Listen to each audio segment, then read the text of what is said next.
Welcome to the Slop Temple. We pray this video helps. In this video, I will explain how to make sorbet out of any fruit. To begin, select your favorite ripe fruit. Freezing the fruit solid is key for that perfect sorbet texture. A simple syrup, made from equal parts sugar and water, will help achieve the ideal sweetness and prevent large ice crystals from forming.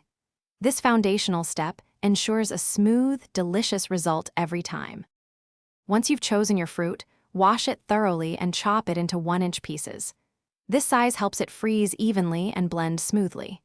Make sure to remove any seeds, pits, or tough skins that could affect the texture.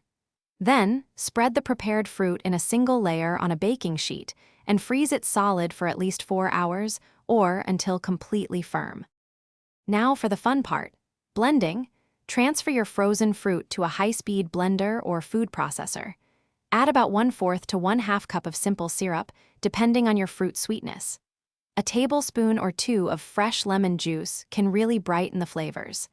Blend until the mixture is completely smooth and creamy, stopping to scrape down the sides as necessary. After blending, transfer your freshly made sorbet into an airtight container. This helps prevent freezer burn and keeps it fresh. Place the container in the freezer for at least 2 hours to allow the sorbet to firm up to a scoopable consistency. When you're ready to enjoy, let it sit out for about 5 minutes to soften slightly before scooping and serving. Thanks for watching. Consider subscribing if we helped you.